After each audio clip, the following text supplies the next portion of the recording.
England جانے سے پہلے اس نے بہت سے وعدے کیے تھے، مگر ہر وعدہ میری رسوائی بن گیا۔ خط، فون، امی نے ہر چیز پر پابندی لگا دی۔ میں نے پھر بھی انتظار نہیں چھوڑا۔ اس کے گھر والوں نے مکان بدل لیا، ہم سے رابطہ ختم کر دیا۔ میں پھر بھی انتظار کرتی رہی۔ ہم مری آ گئے، میں ادھر نوکری کرنے لگی۔ اتنے سال گزر گئے، وہ مڑ کر نہیں آیا، مجھے پھر بھی انتظار رہا۔ اور کل جب آپ نے وہ سب کہا تو میں نے اس کی خالہ کو فون کیا۔ اس نے پہلی دفعہ نگاہیں اٹھائیں، اس کی آنکھیں جھلملا رہی تھیں۔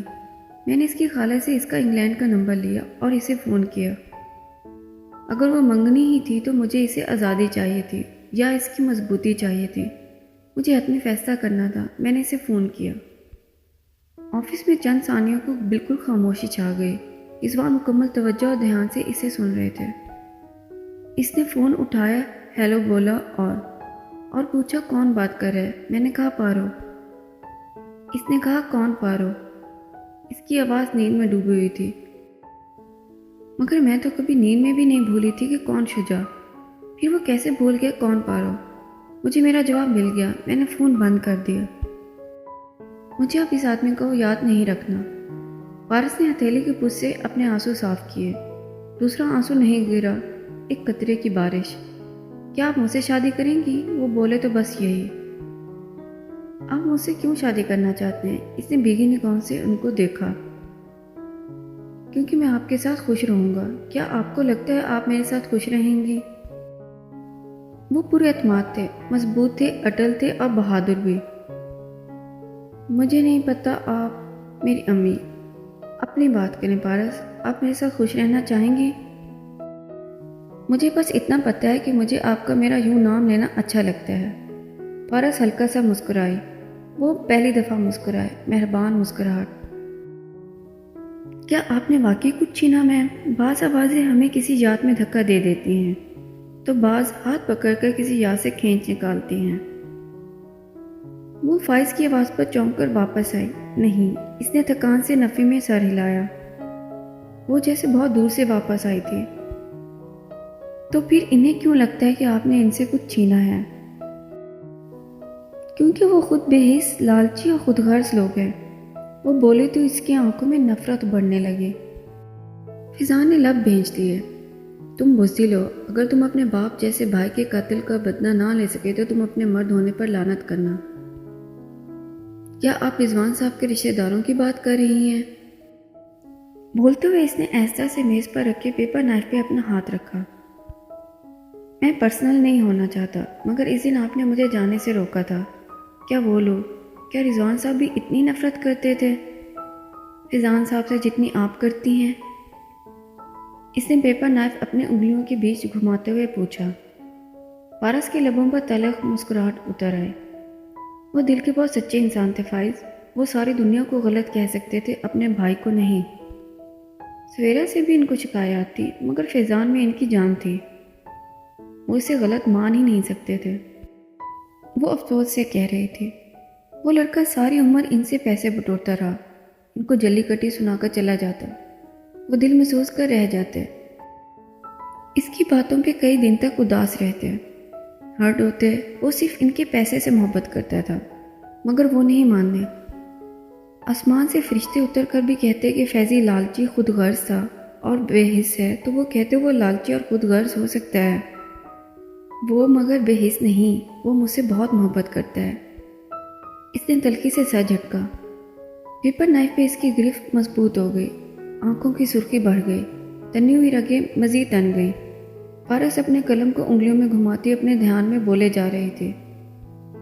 فضان کا ضبط پر ختم ہونے کو قریب تھا۔ آپ کو کیا لگتا ہے فضان صاحب کس قسم کے انسان ہیں؟ گھٹیا اور بے حس، جسے اپنے مفاد کے آگے کچھ عزیز نہیں۔ دولت کے پیچھے وہ کسی کی بھی جان لے سکتا ہے، چاہے وہ اس کا اپنا بھائی ہو یا میں۔ پیپر نائف کو پکڑے فیضی کے ہاتھوں پہ پسینہ آ گیا۔ اس نے دھیرے سے نائف چھوڑ دی۔ وہ بنا آواز واپس میز پر گر گئی۔ وہ تنی ہوئی رگوں سے پارس کو دیکھتے ہوئے گہری سانس لے رہا تھا۔ آپ نے کہا کہ اس رات فیضان صاحب مری میں تھے، جبکہ مسز سویرا اس بات کی نفی کر رہی تھی۔ میم، آپ کو کیسے پتا چلا وہ اس رات وہیں تھے؟ کیونکہ اس رات میں نے خود اسے یہاں دیکھا تھا، وہ یہیں تھا، اور آج جو کچھ بھی ہوا اس کا ذمہ دار وہی ہے۔ پارس نے قلم گھمانا روک کر فائز کو سنجیدگی سے دیکھا اور بولی۔ فائز کی سانس رک گئی، وہ یکٹک اسے دیکھے گیا۔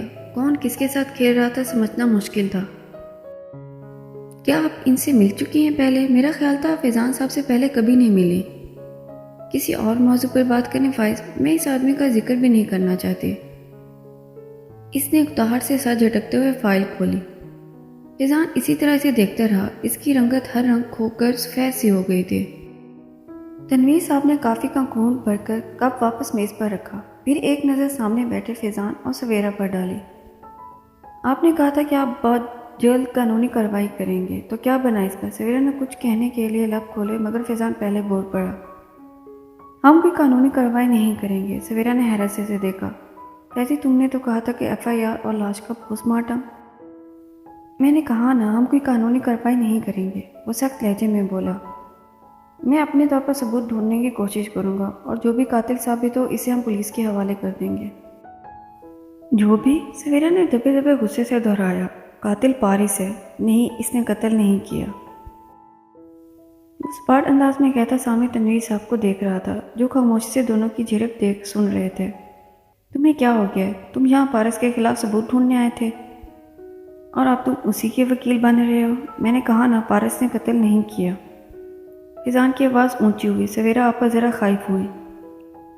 تو پھر کس نے کیا؟ وہ خاموش رہا۔ تنویر صاحب نے باری باری دونوں کو دیکھا۔ سویرا کا سوال درست ہے فیضی، پارس کے علاوہ کون ہے جو ایسا جس کے پاس رضوان بھائی کو قتل کرنے کا کوئی معقول موٹیو ہو؟ موٹیو تو ہم تینوں کے پاس بھی ہے، بھائی جی کی موت سے ہم تینوں کو بھی فائدہ پہنچ سکتا ہے، تو کیا ہم میں سے بھی کوئی قاتل ہے؟ وہ تیز لہجے میں بولا۔ سویرا اور تنویر صاحب کو سانپ سونک گیا۔ کیا تم اس سے قانونی کارروائی روکنا چاہتے ہو کہ قاتل ہم میں موجود ہے؟ تنویر صاحب نے احتیاط سے پوچھا۔ نہیں، بلکہ ہم چاروں میں سے کسی نے قتل نہیں کیا، قاتل کوئی اور ہے اور ہمیں اس کو ڈھونڈنا ہے ہر حال میں۔ اس کا لہجہ اٹل تھا۔ تبھی لان میں کوئی آتا دکھائی دیا۔ آٹھ پر سب نے اس جانب دیکھا۔ افضل بابا ڈھیلی چال چلتے آ رہے تھے۔ کہیے بابا خیریت؟ سویرا نے تیکھی نگاہوں سے انہیں دیکھتے ہوئے پوچھا۔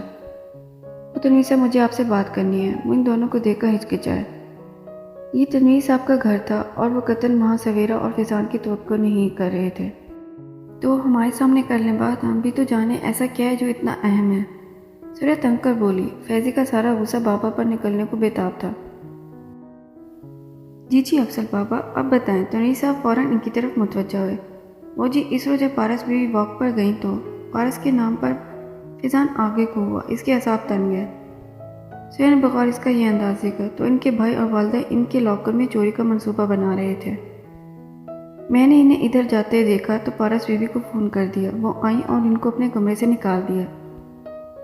پھر بیوی نے مجھے کہا کہ میں ان پر نظر رکھوں۔ میں فوراً ان کے پیچھے گیا تو وہ دونوں شکیل بابو کے کمرے میں تھے اور غصے اور جلت میں وہ دروازہ بند کرنا بھول گئے۔ میں نے ان کی باتیں سنی، وہ دونوں پارس بیوی کو قتل کر کے ساری دولت ہتھیانے کا پروگرام بنا رہے تھے۔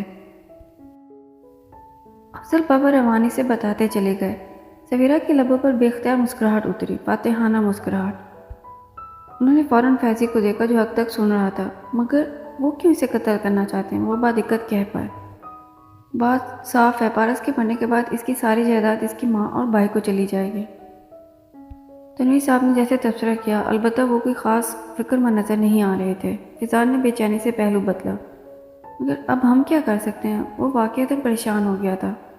یہ پارس کا ذاتی مسئلہ ہے افضل بابا، آپ اس کی خبر اپنی بیوی کو دیں۔ تنویر صاحب کو کیوں دے رہے ہیں؟ سویرا آپا جانے کیوں مسرور اور مطمئن نظر آ رہی تھی۔ میں نے بیوی کو یہ بات نہیں بتائی۔ میں نے بیوی کو یہ بھی نہیں بتایا کہ فیضان بابو فائز صاحب ہیں۔ میں بیوی سے پہلے انہوں نے تنویر صاحب کو دیکھا، ہر بات تنویر صاحب کو بتاتا ہوں کیونکہ بڑے صاحب ان پر بھروسہ کرتے تھے۔ ٹھیک ہے بابا آپ جائیں، ہم مسئلہ حل کر لیں گے۔ تنویر صاحب نے جیسے انہیں وہاں سے ٹالنا چاہا، وہ خاموشی سے غمزدہ سے واپس پلٹ گئے۔ فیضان مضطرب سا جانے کے لیے اٹھ کھڑا ہوا، وہ جیسے بے بس تھا، دل و دماغ کے بیچ چھری جنگ میں پس رہا تھا، مگر خاموش رہنے کے سوا اس کے پاس کوئی چارہ نہیں تھا۔